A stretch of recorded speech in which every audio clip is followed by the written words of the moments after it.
So the first movie I would like to talk about is a faith-based movie, and it's really old one, I would say. I didn't watch it when it came out. It came out in early 1990s, and I've never really seen or heard people talk about this faith-based movie at all. And it was only until I started looking for, Christian movies to watch that I stumbled upon it. And the name of that movie is I Am Not Ashamed. And the main character of that movie is Rachel Joy Scott.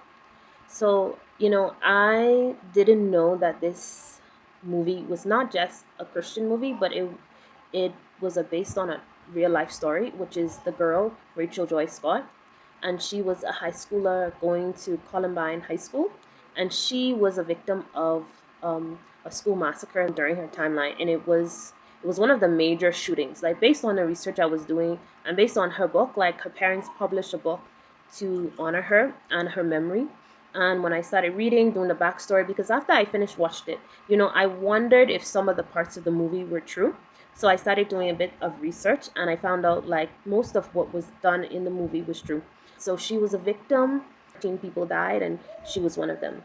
So I didn't expect that. I thought it would be like, one of those typical faith-based movies. Sometimes you can actually tell what's going to happen because it doesn't stray too much from like what we're used to. So yeah, so I was surprised when it started with telling us the main character died.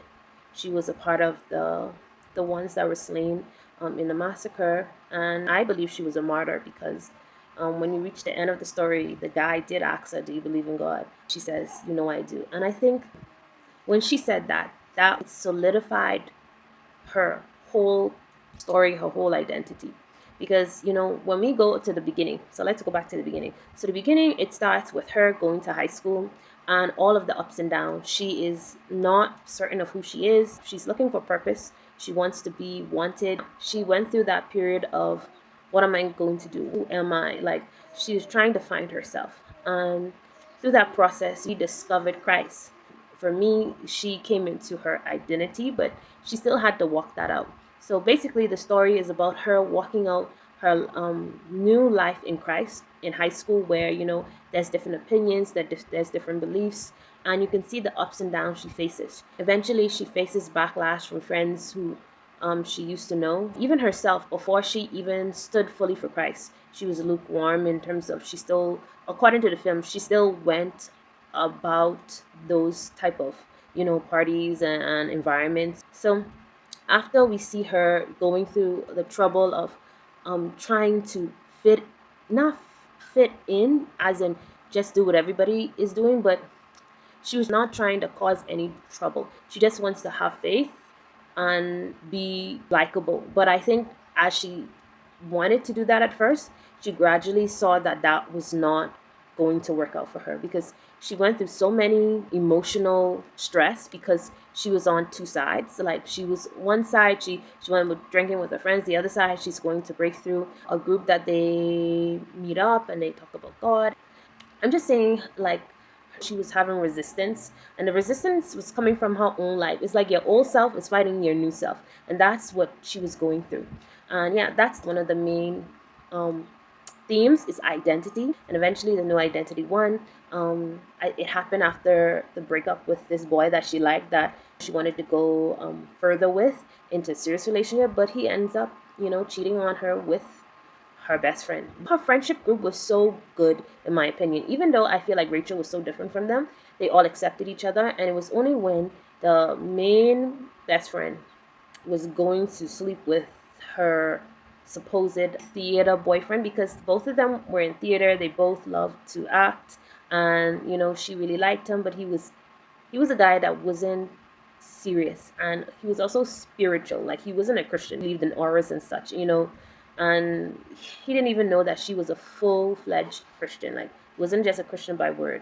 And so that was the final crack in the relationship, and that's how she fully came to stand in and for Christ.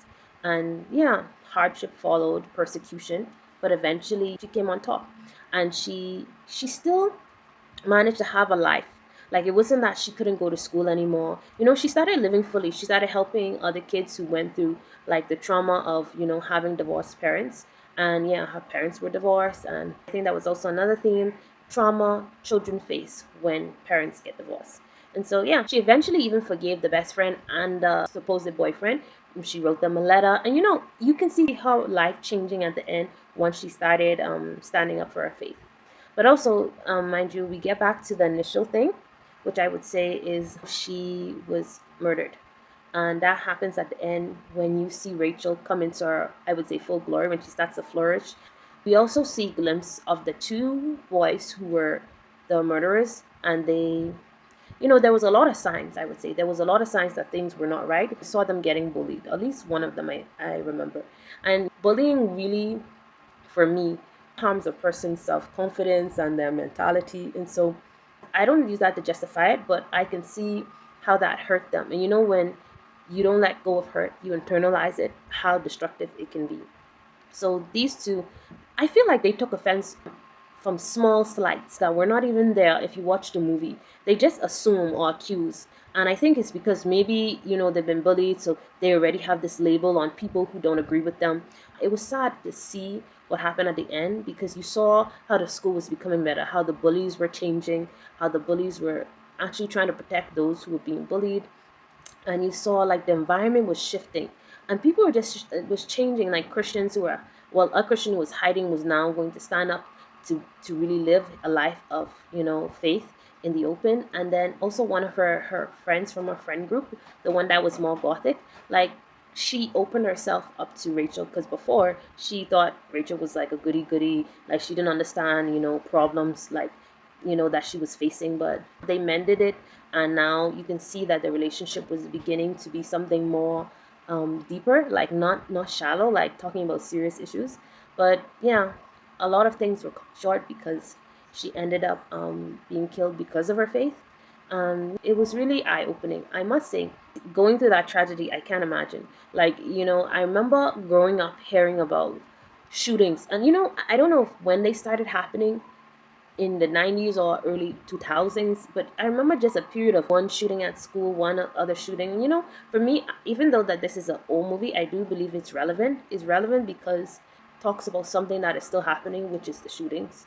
And if at the end she was still on both sides, I don't know if she would have said what she said at the end. But I thank God that he brought her to a place where she was fully devoted to him. And it was a beautiful story to see her life.